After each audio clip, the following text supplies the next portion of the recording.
नमस्कार, दीप न्यूज मध्ये आपलं हार्दिक स्वागत। सुरुवातीला एक नजर आजच्या ठळक घडामोडींवर। कोकणाला उद्ध्वस्त करणारा रिफायनरी प्रकल्प अखेर गेला, रामदासभाई कदम। शेतकरी आणि जवान देशाचे प्रमुख आधारस्तंभ, पालकमंत्री रवींद्र वायकर। मुंबई गोवा महामार्ग चौपदरीकरणात स्वच्छतागृह उभारणार, जुगार अड्ड्यांवर धाडी 9 जण अटकेत आणि महामार्ग चौपदरीकरणामध्ये 5 शाळा होणार बाधित। आता पाहूया सविस्तर वृत्त। नाणार रिफायनरी हा कोकणाला उद्ध्वस्त करणारा प्रकल्प होता। केवळ शिवसेनेने घेतलेल्या कठोर भूमिकेमुळे शासनाला या प्रकल्पाबाबतचा अध्यादेश रद्द करावा लागला। नाणार येथील प्रस्तावित रिफायनरी प्रकल्प रद्द झाल्याने कोकण उद्ध्वस्त होण्यापासून बचावलाय, असं प्रतिपादन राज्याचे पर्यावरण मंत्री नामदार रामदासभाई कदम यांनी केलं। तालुक्यातील कोतवली येथे आयोजित करण्यात आलेल्या वाशिष्ठी नदी स्वच्छता प्रकल्पाच्या भूमिपूजन कार्यक्रमादरम्यान ते बोलत होते। पर्यावरण मंत्रालय आणि प्रदूषण नियंत्रण महामंडळाच्या वतीनं वाशिष्ठी नदी स्वच्छता मोहीम हाती घेण्यात येणार आहे। यासाठी आवश्यक असलेल्या 10 कोटी रुपयांच्या निधीची तरतूदही करण्यात आली आहे। लोटे औद्योगिक वसाहतीतील रासायनिक कारखान्यांमुळे होणाऱ्या जलप्रदूषणाला आळा घालण्यासाठी हा प्रकल्प उभारण्यात येतोय। राज्यातील 25 प्रदूषित नद्यांचं शुद्धीकरण करण्याबरोबरच त्या नद्या पुन्हा प्रदूषित होणार नाहीत यासाठी उपाययोजना करण्याचं काम पर्यावरण मंत्रालय आणि प्रदूषण मंडळानं हाती घेतलंय। याचाच एक भाग म्हणून लोटे औद्योगिक वसाहतीच्या सांडपाण्यामुळे प्रदूषित झालेली वाशिष्ठी नदी स्वच्छ करण्यासाठी प्रकल्प उभारण्यात येत असल्याचं त्यांनी यावेळी स्पष्ट केलं। शेतकरी आणि जवान देशाचे प्रमुख आधारस्तंभ असून प्रगतीचे महत्त्वाचे घटक आहेत। नुकतेच विंग कमांडर अभिनंदन यांनी आपल्या शौर्यानं हे सिद्ध करून दाखवलंय। जवानांप्रमाणे शेतकरी हे देशाच्या प्रगतीसाठी महत्त्वाची भूमिका बजावत असतात, असं प्रतिपादन राज्याचे गृहनिर्माण, उच्च आणि तंत्रशिक्षण राज्यमंत्री तथा रत्नागिरी जिल्ह्याचे पालकमंत्री रवींद्र वायकर यांनी केलं। रत्नागिरी येथे जिल्हा कृषी महोत्सवात शेतकरी पुरस्कार वितरण कार्यक्रमात ते बोलत होते। यावेळी जिल्हा परिषदेच्या अध्यक्षा स्वरूपा साळवी, जिल्हाधिकारी सुनील चव्हाण, जिल्हा परिषदेच्या मुख्य कार्यकारी अधिकारी आंचल गोयल आदी मान्यवर उपस्थित होते। शेतकरी धान्य पिकवतो म्हणूनच आपल्याला अन्नधान्य उपलब्ध होतं, यामुळे शेतकऱ्यांचा सन्मान नेहमीच झाला पाहिजे।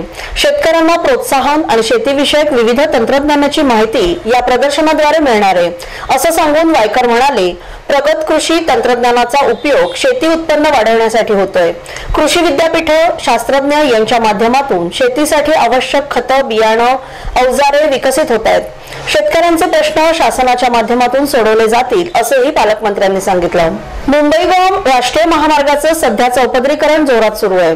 कोट्यावधी रुपये खर्चून हा महामार्ग तयार केला जात असताना या महामार्गादरम्यान स्वच्छतागृहांची उभारणी करावी अशी मागणी काही जागरूक नागरिकांकडून होते।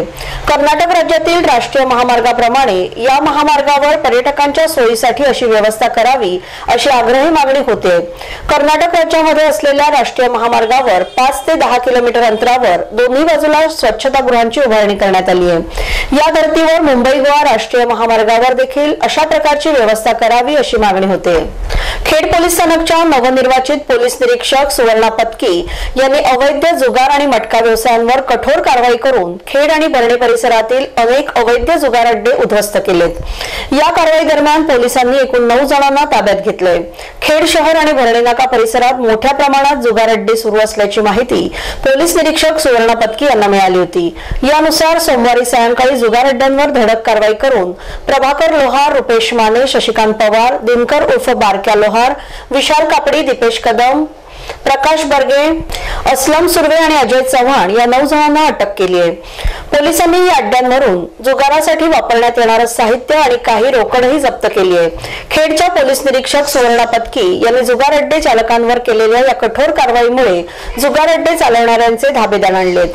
गेल्या आठवड्याभरात जुगार अड्डे बंद करण्याकडे दुर्लक्ष केल्याचा ठपका ठेवत रत्नागिरीचे पोलीस अधीक्षक डॉक्टर प्रवीण मुंढे यांनी एका PSI आणि 2 पोलीस कर्मचाऱ्यांना निलंबित केलं होतं।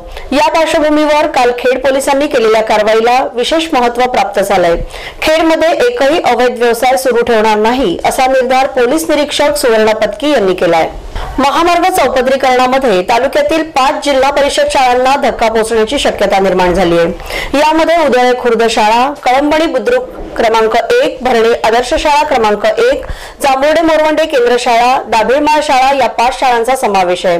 यातील जांभुर्डे मोरवंडे केंद्र शाळेची इमारत वाचली असली तरी शाळेचे कंपाऊंड वॉल आणि मैदानाचा काही भाग बाधित होण्याची शक्यता आहे। रविवार दिनांक 3 मार्च 2019 रोजी खेड येथील रोटरी इंग्लिश मीडियम स्कूलमध्ये कैलासवासी महेश गोपीनाथ संसारे स्मृती रोटरी क्लब ऑफ खेड आणि विश्वास स्टोर्स यांच्या संयुक्त विद्यमाने घेण्यात आलेल्या तालुकास्तरीय चित्रकला स्पर्धा सन 2018-19चा बक्षीस वितरण समारंभ संपन्न झाला। सदर कार्यक्रम हा संस्थेचे चेअरमन बिपिनदादा पाटणे, प्रमुख मान्यवर माधव भंडारी, LIC सल्लागार सचिन बुटाला, प्रवीण ब्रित, अजित भोसले, उमेश संसारे, राजेश बारटक्के, शाळेच्या मुख्याध्यापिका सौभूमिता पटेल, पर्यवेक्षक राहुल गाडबैल, परीक्षक नितीन देवरुखकर, सुयोग पांचाळ, सचिन टड्याळ, विषय सूचक संतोष देवघरकर, कविता सोनवडकर, गुरुप्रसाद देवघरकर तसेच संस्थेचे अन्य पदाधिकारी, शिक्षक, पालक आणि विद्यार्थी यांच्या उपस्थितीत संपन्न झाला।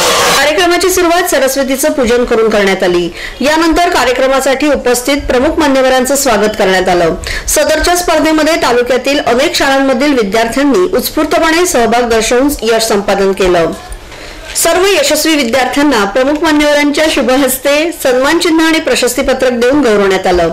कार्यक्रमाचं सूत्रसंचालन योगेश वीर यांनी केलं। रोटरी क्लब ऑफ खेडचे सर्व पदाधिकारी, विश्वास स्टोरचे मालक उमेश संसारे यांनी यशस्वी विद्यार्थ्यांचं अभिनंदन करून पुढील वाटचालीसाठी शुभेच्छा दिल्या। दापोली तालुक्यातील साखळोली शिवाजीनगर येथील कालेश्वरी मंदिराचा जीर्णोद्धार सोहळा आमदार संजयराव कदम यांच्या प्रमुख उपस्थितीत संपन्न झाला। या प्रसंगी आमदार सूर्यकांत दळवी, माजी सभापती किशोर देसाई, ऋषिकेश गुजर, सुनील चव्हाण यांच्यासह पदाधिकारी, कार्यकर्ते आणि ग्रामस्थ मोठ्या संख्येने उपस्थित होते। श्रमजीवी परिवार 13वे राज्यस्तरीय स्नेह संमेलन आणि श्रमजीवी गौरव पुरस्कार वितरण समारंभ दापोली रसिक रंजन नाट्य मंदिर येथे युवा सेना महाराष्ट्र कार्यकारिणी सदस्य योगेशदादा कदम यांच्या प्रमुख उपस्थितीत पार पडलं।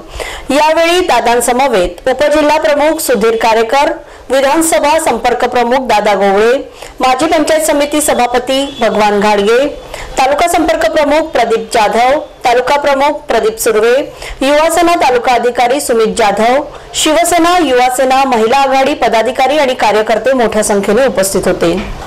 तालुक्यातील दिवाणखवटी सोमजाई मंदिर ते साकोपर्यंत डांबरीकरण करणे भूमिपूजन समारंभ नुकताच संपन्न झाला।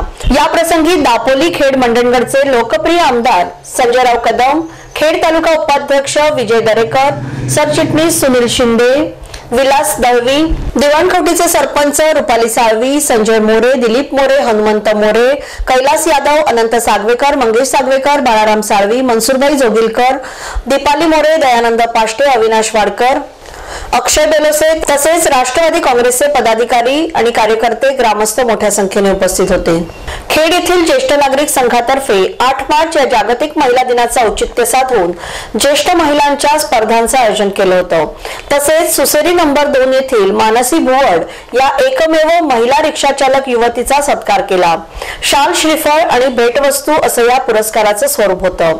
यावेळी ज्येष्ठ नागरिक संघाचे अध्यक्ष आबा निकम, सचिव राजन दांडेकर, उज्ज्वला पाटणे, अलका विंचू, खातू वहिनी, निकम मॅडम यांच्यासह ज्येष्ठ नागरिक संघाचे सदस्य उपस्थित होते।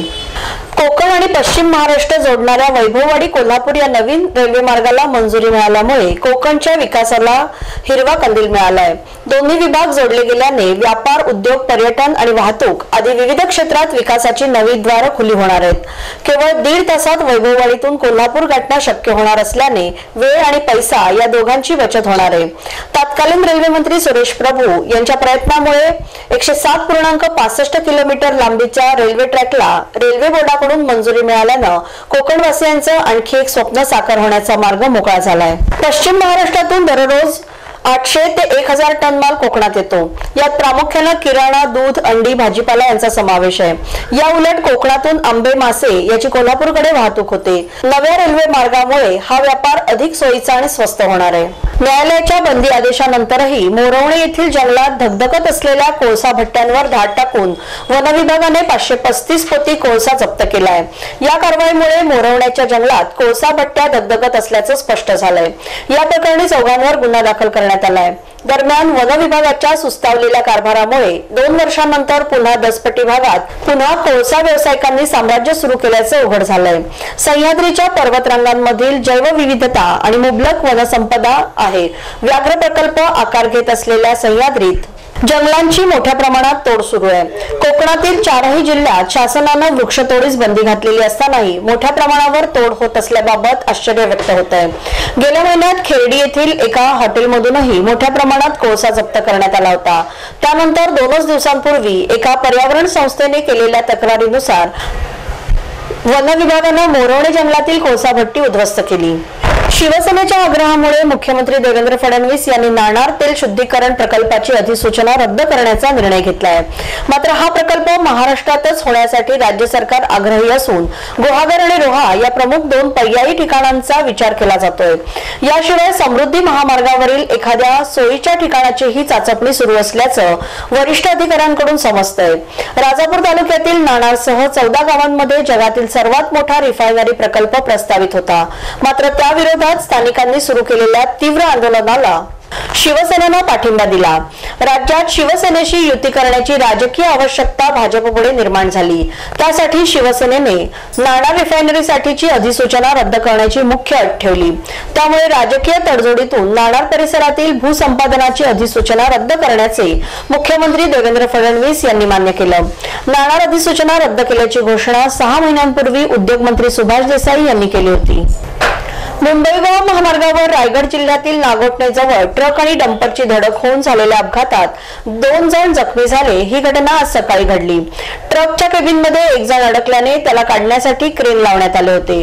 त्यामुळे मुंबई गोवा हायवेवरील वाहतूक काही वेळेसाठी विस्कळीत झाली होती। त्यामुळे वाहतूक वाकण पाली खोपोली मार्गे वळवण्यात आली।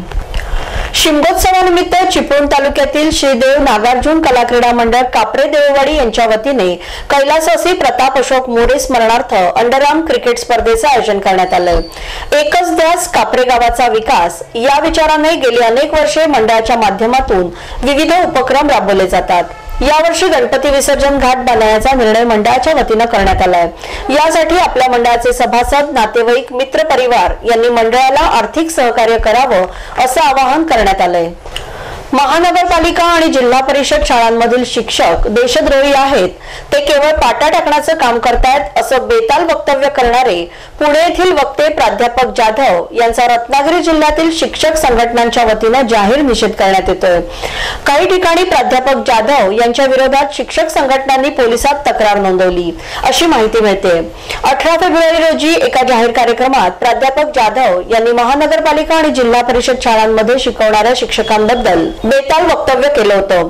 याबाबतची व्हिडिओ ओम क्लिप व्हायरल झाल्यानंतर शिक्षकांमधून संतापाची लाट पसरली आहे। विद्यार्थ्यांचं पवित्र काम करणाऱ्या शिक्षकांची अशा प्रकारे केली जाणारी बदनामी खपवून घेतली जाणार नाही असा इशारा संघटनेच्या वतीने देण्यात आला आहे। युवा सेना महाराष्ट्र कार्यकारिणी सदस्य योगेशदादा कदम यांनी महाशिवरात्री निमित्त फुरुस, साखरोली, देवाचा डोंगर, पालगड, टाकेडे, कुंभारली येथील देवस्थानाला जाऊन श्री भगवान शंकरांचे दर्शन आणि आशीर्वाद घेतले। यावेळी जिल्हा परिषद उपाध्यक्ष संतोष गवळे, उपजिल्हा प्रमुख सुधीर कारेकर, विधानसभा संपर्क प्रमुख दादा गवळे, माजी सभापती भगवान घाडगे, दापोली तालुका संपर्क प्रमुख प्रदीप जाधव, तालुका प्रमुख प्रदीप सुर्वे, मंडणगड पंचायत समिती सभापती आदेश केणे, शाखा प्रमुख सचिन पाटील, रामचंद्र आईनकर, निलेश शेठ, युवा सेना तालुका अधिकारी सुमित जाधव, शिवसेना, युवा सेना, महिला आघाडी पदाधिकारी आणि कार्यकर्ते मोठ्या संख्येने उपस्थित होते। शेवटी पुन्हा एक नजर आजच्या ठळक घडामोडींवर।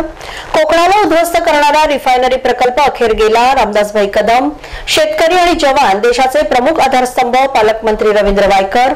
मुंबई गोवा महामार्ग चौपदरीकरणात स्वच्छतागृह उभारणार, जुगार अड्ड्यांवर धाडी, 9 जण अटकेत आणि महामार्ग चौपदरीकरणामध्ये 5 शाळा होणार बाधित। याबरोबरच हे बातमीपत्र संपलं। धन्यवाद।